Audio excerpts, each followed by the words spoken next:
Friends பாருங்கள், cherry சப்போட்டோட bulb சைஸை பார்த்துக்கோங்க. எவ்வளோ பெருசு பெருசாக இருக்குது பாருங்கள். இதுதாங்க செம்மையாக இருக்குது பாருங்கள். நல்ல பெரிய பெரிய பல்பு. இப்போ இந்த காம்போலே நம்ம இப்படி தான் கொடுத்தோம்.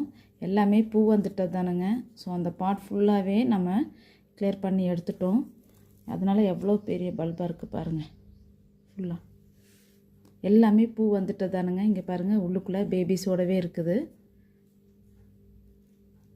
பாருங்கள், இந்த சைடில் இது மாதிரி லேசாக புடச்ச மாதிரி இருக்குல்ல, இந்த இடத்துல எல்லாமே பேபிஸோடு தான் இருக்குதுங்க. ஃபுல் அண்ட் ஃபுல்லு பாருங்கள். ஃபுல்லாக இந்த ஒரு பல்பும் பாருங்கள். ஃபார் எக்ஸாம்பிளுக்கு இங்கே பாருங்கள், இந்த பல்ப் சைஸை பார்த்துக்கோங்க.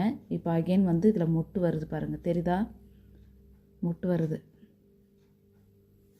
இப்போ இந்த பல்ப் சைஸும் பார்த்துக்கோங்க. சைடில் பேபிஸோடவே வந்துருச்சு. இந்த பல்ப் சைஸும் பார்த்துக்கோங்க. இப்போ பார்த்துக்கோங்க இது எப்படி இருக்குது, இது எப்படி இருக்குது பாருங்கள். ஸோ உங்களுக்கு எல்லாமே வந்து இது போல் தான் இப்போ கொடுக்குறது. ஃபுல்லுமும் இது பாருங்கள், இதை அப்படி நான் எடுத்துட்டேன். ஃபுல்லாக இந்த போல் தான் வருது. ஓகேங்களா? இது சூப்பரான ஒரு கலர் தான். ஒரு இங்கிலீஷ் கலராக இருக்கும். நல்லாயிருக்கும் கலர்.